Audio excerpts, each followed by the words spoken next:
నమస్తే, welcome to టీవీ4 Telugu. పేద కుటుంబంలో పుట్టి జీవనోపాధి కోసం కొనుక్కున్న ఎలక్ట్రికల్ ఆటోని తన కలలకు అనుగుణంగా ఆటోని కారుగా మార్చి ఔరా అనిపించాడు. ఆటో తయారీదారులు సైతం నివ్వెన్నపోయేలా చేసి ఏకంగా వారే అతనితో మాకు కూడా ఇలా తయారు చేసి ఇస్తావా అనేలా తీర్చిదిద్దాడు. తనకి ప్రభుత్వం తరపున సహకారం అందిస్తే ఆటోలను మార్చి చూపిస్తానని బీమా వ్యక్తం చేస్తున్న సాబిడ్తో ఒక చిన్న మాట ముచ్చట. వెల్కమ్ టు టీవీ4 హుజురాబాద్. నేను మీ తిరుపతి. నిరుపేద కుటుంబంలో పుట్టిన సాబిర్ తాను జీవనోపాధిగా ఎంచుకున్న ఒక ఆటోను తన ఇష్టానుసారంగా కారుగా మార్చుకొని తయారు చేసిన ఆటో తయారీదారులనే అబ్బురపరుస్తూ మాకు ఇలాంటివి తయారు చేసి అవా అంటూ వారే అడిగే స్థాయికి ఎదిగిన అతనితో చిన్న ఇంటర్వ్యూ చేద్దాం. ఇతనే సాబిర్. సాబిర్ భాయ్, ఈ ఆటోను దేనికోసం కొనుక్కున్నావు? ఇలా తయారు చేసినావు? అంటే ఇప్పుడు వెహికల్ డీజిల్ కి చాలా ప్రాబ్లమ్స్ అవుతున్నాయి. డీజిల్ కాస్ట్ కూడా పెరుగుతుంది. సో అందరూ ఏంటంటే ఎలక్ట్రిక్ ఆటో తీసుకుంటే బెటర్ ఉంటది.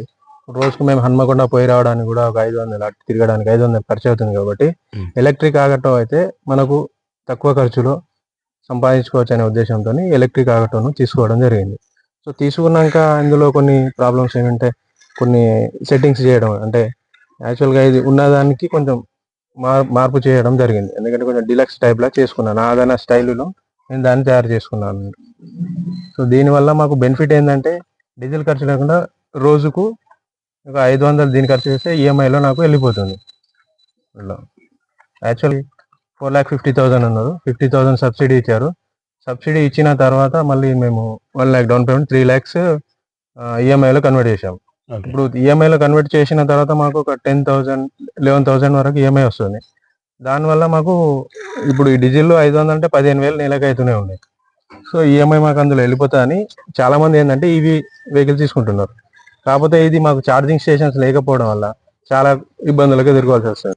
కార్లా చేయాలనే ఆటోని కార్ని డ్రీమా? ఎందుకు అలా చేయాలనుకున్నారు? అందరికీ చాలా ఉన్నోళ్ళు కార్లలో తిరుగుతుంటారు. మనం అంటే కార్లో తిరగలేం కాబట్టి మన ఆటోనే ఒక కార్ లాగా చేసుకుందాం. కస్టమర్స్ కూడా కూర్చొని అరే మస్తు చేసిన వెహికల్ చాలా బాగా తయారు చేసినావు అని అంటున్నారు. కూర్చున్న ప్రతి ఒక్కరు చాలా బాగా తయారు చేసినావు అంటున్నారు. అంటే మధ్యతరగతి ప్రజలు కూడా ఇందులో కూర్చుంటే కారులో కూర్చున్న ఫీల్ రావాలని మీరు ఇలా తయారు చేశారు. కారులో కూర్చున్న ఫీల్ వస్తుందని అంటున్నారు వాళ్ళు. చాలా మంది కస్టమర్స్ కూర్చొని అరే ఇది ఆటోనా కారా అని కన్ఫ్యూజ్ అయ్యే అట్లాంటి సిచ్యువేషన్ ఉన్నది. వాళ్ళు కూడా చాలా సంతోషంగా బండిలో ఏ బండిలో ఎక్కినా కూడా నెక్స్ట్ టైం మళ్ళీ ఇదే బండిలో ఎక్కాలి అనే వాళ్ళకు అట్లా అనిపిస్తుంటది.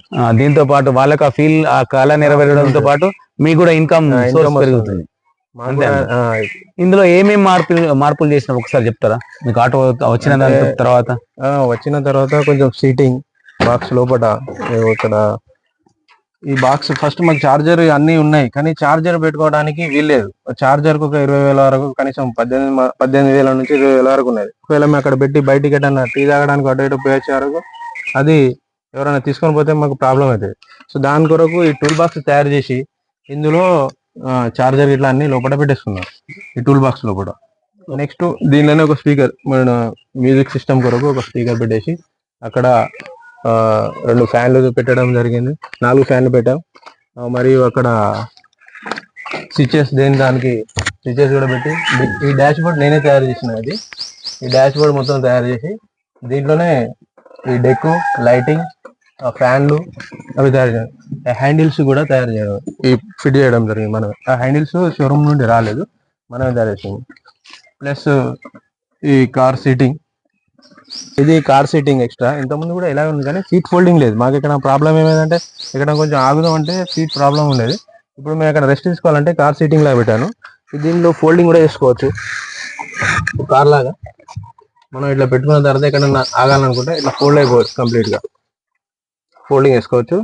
మరి ఇట్లా చేతులు కూడా పెట్టుకోవచ్చు, ఆరామ్స్ ఉంటుంది. రెస్ట్ తీసుకోవాలంటే ఇట్లా పెట్టుకుంటాం కొద్దిసేపు వరకు. రెస్ట్ తీసుకున్న తర్వాత మళ్ళీ పోవాలంటే మళ్ళీ ఇట్లా ఆన్ చేసుకొని మళ్ళీ ఇటు ఫోల్డ్ చేసుకుంటే అయిపోతాయి, మళ్ళీ ఓపెన్. అట్లా ఇది ఒకటి తయారు చేసుకున్నాం. నెక్స్ట్ ఫ్రంట్ సీటింగ్స్, ఇది మ్యాగ్నెటిక్. మన ర్యాపిడో అండ్ ఓలా గిట్ కూడా నడుతుంటాను నేను, అక్కడ పోయిన హన్మకొండకి వెళ్ళిన. సో ఇది ఇక్కడ స్టాండ్లలో వైబ్రేషన్ అవుతుంది. ఇది మ్యాగ్నెటిక్ సిస్టమ్, దీనికి పెట్టినా అంటే ఇట్లా అయిపోతుంది. సో దీన్ని ఆన్ చేసుకొని నావిగేషన్ చూసుకుంటా మనం లొకేషన్ కి వెళ్ళిపోవచ్చు. ప్లస్ ఇట్లా ఏ టైప్ లో Rotate కూడా చేసుకోవచ్చు. ఇట్లా కూడా పెట్టు, ఇట్లా కూడా పెట్టు, మన ఇష్టం అండి. దాన్ని కూడా మ్యాగ్నెట్ లో తయారు చేసిన ఈ సీటింగ్స్ ఇవి తయారు చేసాము. ఈ సీటింగ్ లో ఒకటి ఎక్స్ట్రా, ఇప్పుడు అంతా వైరింగ్ గుంజాం కాబట్టి ఇటు సైడ్ లో ఒకటి బ్యాటరీ ఒకటి ఎక్స్ట్రా కింద ఫిట్ చేశాను. సో ఆ బ్యాటరీ ఈ దీనికి వచ్చిన బ్యాటరీ అయితే సరిపోదు కెపాసిటీ కాబట్టి ఒక చిన్న బ్యాటరీ ఆటోకు బజాజ్ డీజిల్ కి వచ్చే ఒక చిన్న బ్యాటరీని ఫిట్ చేసి ఇక్కడ ఒక లోపల ఒక ఎంసీబీ ఫిట్ చేశాను. సో దీని నుండి దానికి ఏదైనా వచ్చినా మనం అన్న ఇది ఒకటే బ్యాటరీ ఉంటుంది మామూలుగా బ్యాటరీ ఇంత ఇప్పుడు ఇదంతా సెట్ చేస్తున్నారు కదా ఈ సిస్టమ్ అంతా నడవాలంటే ఎట్లా తయారు చేసిన ఇంకొక అంటే అది దీనికి వచ్చిన బ్యాటరీ మాత్రం చాలా చిన్నది ఇంత బుల్లెట్ కి వచ్చే బ్యాటరీ లాగా చిన్నది ఒకటి ఇచ్చిండ్రు. అంటే అది only head lights, digital meter దానికి మాత్రమే పనిచేస్తాయి. మిగతా రన్నింగ్ కు పెద్ద బ్యాటరీ ఉంటుంది. సో చిన్న బ్యాటరీ ఇంత చిన్నగా ఉంది, అది బుల్లెట్ కి వచ్చే చిన్న నార్మల్ గా ఉంది. సో ఆ బ్యాటరీ వల్ల ఏమైందంటే వీటన్నిటికి ఇస్తే మాత్రం పనిచేయదు కాబట్టి ఒక చిన్న బ్యాటరీ మళ్ళీ అడిషనల్ గా తీసుకొని సో దాన్ని సపరేట్ గా ఇక్కడ కనెక్షన్ ఇది ఇచ్చేసి ఏం చేశానంటే దీని నుండి మళ్ళీ వైరింగ్ ఇక్కడికి, ఇప్పుడు దీని కింద ఈ బ్యాటరీ ఉంది కదా, ఓకే ఈ బ్యాటరీ ఫిట్ చేసేయాలి. ఫిట్ చేసిన తర్వాత దీని నుండి మళ్ళీ ఎక్కడన్నా డ్యామేజ్ ఏదైనా ప్రాబ్లమ్స్ ఇలా ఏం కాకుండా మళ్ళీ ఒక ఎంసీబీ ఫిట్ చేసాను. ఒకవేళ ఏమైనా షార్ట్ సర్క్యూట్ అయినా ఇది ఎంసీబీ ట్రిప్ అవుతుంది, ఆటోమేటిక్ ట్రిప్ అవుతుంది. సో ఇక్కడ ఎంసీబీ ఫిట్ చేసిన దీని వల్ల ఆటోకి వచ్చిన ఇబ్బంది ఏం లేదు. ఇది ఎలక్ట్రికల్ వెహికల్ మీరు చేసింది కూడా ఎలక్ట్రికలే కానీ ఆటోకి మాత్రం ఎలాంటి ఇబ్బంది ప్రాబ్లం లేకుండా అవన్నీ సెట్ చేసినట్టు. ఎందుకంటే మళ్ళీ ఎలక్ట్రికల్ ప్రాబ్లం వల్ల ఫైర్ గిట్లా అయితే ఫైర్ అయితే ఆటోమేటిక్ ఆఫ్ చేస్తుంది, ఆటోమేటిక్ అవుతుంది. సో మాక్సిమం గా ఎక్కడ ఎలాంటి ప్రాబ్లం కాకుండానే సెట్ చేసాం దాన్ని. ఒకవేళ ఏమన్నా ఇంటర్నల్ గా ఏమైనా డ్యామేజ్ అయినా కూడా ఆటోమేటిక్ ఎలక్ట్రికల్ సంబంధించిన అవేర్నెస్ ఉందా? అంటే నేను ఏసీ ఎలక్ట్రీషియన్ హౌస్ వైరింగ్ చేసేవాడిని, డీసీ ఎలక్ట్రీషియన్ కూడా తెలుసు కొంతవరకు కాబట్టి ఇవన్నీ నేను చేసుకోగలిగాను ఓన్గా. ఇవన్నీ ఈ వైరింగ్ ఇట్లా టోటల్ గా మొత్తం నేనే ఒక్కనే చేసుకున్నా. ఇంట్లో కొంచెం కొంచెం సమయం తీసుకుంటా దాన్ని చేసుకోవడం జరిగింది. దీన్ని ఇప్పుడు ఆటోని చూస్తేనే కార్ ఫీలింగ్ వస్తుంది. దీంతో పాటు ఇంకేమన్నా అడిషనల్ గా ఏమైనా చేసేది ఉందా? ఇంతటితో ఆపేస్తారా? లేదు, ఇంకా చేసేది ఉంది. డబ్బులు లేకపోవడం వల్ల కొంచెం ఆపేది. అదే ప్రభుత్వం నుండి ఏదైనా ఇంకా మనకు దొరికినా కూడా అడిషనల్ సహాయం అని అంది ఉంటే చేసుకునేవాని. కానీ ఇప్పుడు నేనే అంత ఇంత కష్టపడి ఇవన్నీ చేసుకున్నా, డబ్బులు పెట్టి అక్కడ ఇక్కడ కొన్ని తెచ్చి. మాక్సిమం గా ఇప్పుడు చేసేది ఏముందంటే మాకు సోలార్, ఇప్పుడు ఈ ఛార్జింగ్ వెహికల్ ప్రతి ఒక్క ఏ కంపెనీ అయినా ఏ వెహికల్ కైనా ఒకటే ప్రాబ్లం ఏంటంటే ఛార్జింగ్ పాయింట్స్ లేవు. చాలా ఎక్కడెక్కడో పోయి చేసుకోవాల్సి అయితే అది ఒకటి ఇబ్బంది అవుతుంది. కాకపోతే ఛార్జింగ్ పాయింట్స్ ఉంటే మాకు బెటర్ ఉండు. సో దీనికి ఇప్పుడు నేను అడిషనల్ గా తయారు చేసేది ఏంటంటే సోలార్ సిస్టమ్ ద్వారా ఏమవుతుందంటే ఇప్పుడు 60 volts అవుట్పుట్ వెళ్ళే అటువంటి సోలార్ ప్యానల్స్ పైన ఫిట్ చేసి దాని నుండి మనకు ఇటు కింద ఛార్జింగ్ ఇచ్చేస్తే మనం రన్నింగ్ లో కూడా ఛార్జ్ అవుతా ఉంటది. సో కిలోమీటర్స్ కూడా పెరుగుతాయి, మనం ఎక్కడ చేయాల్సి లేదు. రెండోది మన వెహికల్ కి కాకుండా వేరే వెహికల్ కి కూడా మనం ఛార్జ్ చేయొచ్చు. ఎట్లా అంటే ఇప్పుడు ఒక చిన్న పోర్టబుల్ జనరేటర్ తీసుకొని దీని సీట్ కింద ఫిట్ చేసి దానికి దాని నుండి ఇక్కడ సిస్టమ్ ఒక ప్లగ్ పిన్స్ టైప్ లో పెట్టేసి దాన్ని ఏం చేయాలంటే మనం ఎవరికైనా అక్కడ పోయినాక ఛార్జింగ్ లేకపోయినా కూడా మనం కూడా వేరే వాళ్ళకి ఛార్జ్ చేయవచ్చు. మీ ఆటోనే ఛార్జింగ్ పాయింట్ గా మారుద్దాం, మన వెహికల్ నే ఒక ఛార్జింగ్ స్టేషన్ లెక్క అయిపోతుంది. మనం ఒక లీటర్ పెట్రోల్ పోసుకొని వాళ్ళకి ఛార్జ్ కూడా చేయవచ్చు. మన వెహికలే కాకుండా వేరే వాళ్ళ వెహికల్ కి కూడా మనం ఛార్జ్ చేయవచ్చు అన్నట్టు. నీ ఆటోను ఛార్జింగ్ పాయింట్ కూడా యూజ్ చేసుకోవచ్చు ఛార్జింగ్ స్టేషన్ ఫ్యూచర్ లో. ఓకే. సో మనకు దీని కొరకు ఖర్చు అవుతుంది కాబట్టి ఇప్పుడు అది చేయాలన్నా 35,000, ఇది చేయాలన్నా 35,000 ఇప్పటికే పెట్టుబడి పెట్టిన కాబట్టి ఖర్చు లేకపోవడం వల్ల ఆగిపోయింది. సో ఈ షోరూమ్ వాళ్ళు కూడా మా వెహికల్స్ చేయండి ఇట్లా చేసి అని అడుగుతున్నారు. కానీ ఇప్పుడు షోరూమ్ వాళ్ళు కూడా అడుగుతున్నారు, ఒక 2-3 వెహికల్స్ అన్నా ఇట్లా చేసేయండి, చాలా బాగా చేశారు మీరు అది అని అడుగుతున్నారు. అట్లా వెరీ గుడ్. కానీ మనకి ఇప్పుడు చేసే అంత ఇప్పుడు నాదే ఇంకా కంప్లీట్ కాలేదు. పైన సోలార్ సిస్టమ్ ఇది రెండిట్లో ఏదన్నా ఒకటి అయితే సోలార్ సిస్టమ్ అయితే లేకపోతే జనరేటర్ అయితే. ఫ్యూచర్ లో వాళ్ళు అడిగితే మీరు చేసేటట్టుంటారా? ఫ్యూచర్ లో అడిగితే చూద్దాం దాన్ని. ఇక అడుగుతున్నారు అప్పటికి, కానీ నేను ఇవన్నీ ఒక్కనే చేశాను కాబట్టి ఒక 2-3 ఒక ఎలక్ట్రీషియన్ అట్లా సెట్ చేసి చేద్దామని అనుకుంటున్నా. మీరు ఇంకో 2-3 తయారు చేసిన తర్వాత అట్లాంటి ఆలోచన చేస్తారు? అవును, అంటే నేను ఒక్కనే చేయాలంటే కొంచెం కష్టమైతుంది కాబట్టి ఇదంటే నేను ఒక్కనే చేసుకున్నా. కానీ ఒక వెహికల్ కి చాలా రోజులు ఆపడం ఇబ్బంది కాబట్టి నేనే మొత్తం ట్రైనింగ్ ఇచ్చేసి మనిషి ఒకటి చేస్తే తొందర ఫాస్ట్ గా పెడతారు 2 రోజులు. అంటే భవిష్యత్తులో మీరు మీ ఆటోను కారుగా మార్చినట్టే మిగతా ఆటోను కారుగా మార్చే అవకాశాలు చేయవచ్చు, ఈజీగా చేయవచ్చు.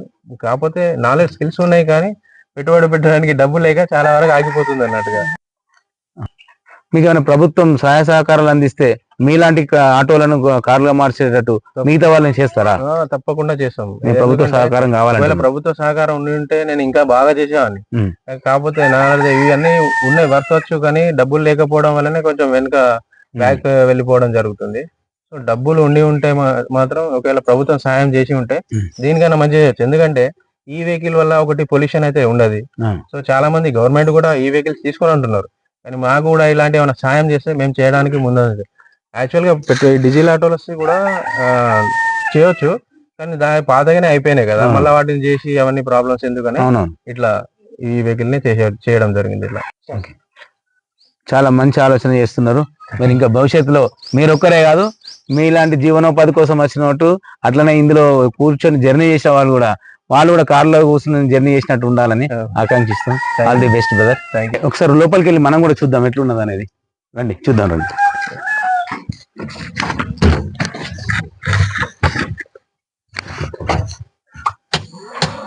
ఓకే, ఫ్యాన్స్ ఇవి. ఓకే, క్లియర్ ఫ్యాన్స్ ఆన్ చేశాను. లైటింగ్ కూడా ఉంది, white lighting. Music system, reverse horn, lighting రెండు. నిజంగానే సాబిర్ చెప్పినట్టు ఈ ఆటోలో కూర్చుంటే కార్లో కూర్చున్న ఫీలింగ్ వస్తుంది. అంతే కంఫర్ట్ గా కూడా ఉంది. ఒక నిరుపేద కుటుంబంలో పుట్టిన సాబిర్ తన డ్రీమ్ అయినటువంటి ఆటోను కారుగా మార్చి అటు తయారు చేసిన వారిని ఇటు జనాలను అబ్బురపరుస్తూ ఒక కార్నే క్రియేట్ చేసినాడు కొత్తగా. దీనికోసం 40 నుంచి 50 వేలు వెచ్చించి సీటే గాని ఫ్యాన్సే గాని మ్యూజిక్ సిస్టమ్ అంటున్నారు, ఎలక్ట్రికల్ టూల్, టోటల్ గా ఒక కారు అద్దాలను చూపించినట్టే సైడ్ కి ఇట్లా చూసుకోవచ్చు, మిర్రర్ నుంచి బయట చూసేటట్టు. ఎట్లయితే కారు ఏ విధంగానైతే ఉంటుందో అదే విధంగా దీన్ని తయారు చేసి అందరి మనల్ని పొందుతున్నారు. అలాగనే తన ఇన్కమ్ సోర్స్ కూడా ఈ ఆటో వల్ల పెరిగిందని కూడా చెప్తున్నాడు. మిగతా వాళ్ళు కూడా ఇట్లా తయారు చేసుకుంటే తన సపోర్ట్ అందిస్తున్నానని చెప్తున్నారు. అట్నే ప్రభుత్వం కూడా తనకు సహాయ సహకారాలు అందిస్తే తనతో పాటు ఇంకో 2-3 ట్రైన్ చేసి నేను ఈ విధంగానే ఆటోలు తయారు చేసి ఇస్తా అని చెప్తున్నారు. దీనిని ప్రభుత్వం కూడా దృష్టిలో ఉంచుకొని ఇట్లాంటి తెలివున్న వారిని, తెలివున్న పేదలను ఎంకరేజ్ చేస్తూ వారికి కూడా ప్రోద్బలం అందిస్తే దీంతో పాటు ఎంతో మందికి జీవనోపాధి కలగడంతో పాటు ఎంతో మంది నైపుణ్యాలను కూడా బయటకు తీసుకొచ్చిన వారు అవుతారు. ఈ ఆటోకు సైతం రానున్న రోజుల్లో సోలార్ తో పాటు రోజుల్లో ఇదే ఆటోకు సోలార్ కూడా అమరుస్తానంటున్నారు. సోలార్ అమరిస్తే మనం వెహికల్ లో వెళ్తుంటేనే ఆటోమేటిక్ గా ఛార్జింగ్ అవుతుంది. దాంతో పాటు ఈ బ్యాటరీకి ఉన్న కెపాసిటీతో సోలార్ కూడా యాడ్ అయితే ఇంకొంచెం దూరం పోతున్నారు. దాంతో పాటు జనరేటర్ కూడా పెడుతున్నా అంటున్నారు, ఏసీ కూడా పెడతా అంటున్నారు. అంటే ఆటోను నథింగ్ బట్ కార్ మాదిరిగానే మార్చే ఆలోచనలో ఉన్నారు. రానున్న రోజుల్లో మొత్తం ఎలక్ట్రికల్ అవుతుంది కాబట్టి ఇలాంటి నైపుణ్యం గల సాబిర్ లాంటి వ్యక్తులను ప్రభుత్వం ప్రోత్సహిస్తే మరికొన్ని వెహికల్ తయారు చేయడానికి వాళ్ళు రెడీగా ఉన్నారు. దాంతో పాటు ఇంకొంతమందికి జీవనోపాధి కూడా కలుగుతుంది. సో వెంటనే ప్రభుత్వం స్పందించి సాబిర్ లాంటి వారిని ఎంకరేజ్ చేయాలని కోరుకుంటున్నాం. నైపుణ్యం గల వారిని మన TV4 మరిన్ని వీడియోలతో మీ ముందుకు వస్తాం. కెమెరామెన్ అజీంతో తిరుపతి, TV4 హుజురాబాద్.